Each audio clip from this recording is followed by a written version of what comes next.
Last weekend, my friends decided to host a murder mystery party.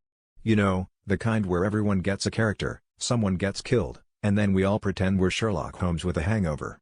I was excited. I even dusted off my magnifying glass and wore the only blazer I own, which still had a movie theater ticket from 2019 in the pocket. We were all assigned characters. I was Lord Mustard, no relation to Colonel, my buddy Steve was Detective Survey, and our friend Kathy, who takes everything too seriously, insisted on speaking in a British accent all night, despite being from Wisconsin. As everyone arrived, our host, Dave, unveiled the party's pièce de résistance, his world-famous party dip. He made a big show of it too, pulling it out of the fridge with jazz hands and a chef's hat he bought on Amazon. He'd told us for weeks that this dip was to die for. That should have been our first clue. The dip looked suspicious. It was a sort of brownish-orange color, with some mysterious green flecks, and a texture that suggested it had been both over and undermixed. But, since it was a murder mystery party, we assumed it was all part of the theme.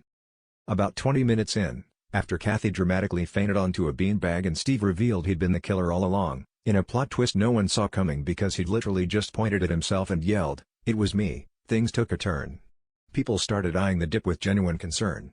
I watched as my friend Mark approached it, chip in hand, the way someone might poke a wild raccoon, with fear, curiosity, and the hope that he wouldn't have to get a rabies shot.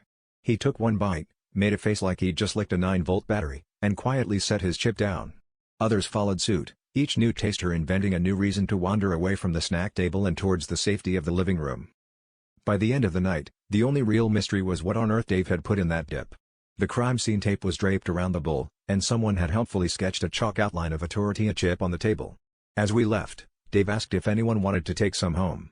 There was a long silence before Steve piped up, "Honestly, Dave, I think the only thing that should be going home tonight is that dip, straight to life in the fridge with no chance of parole."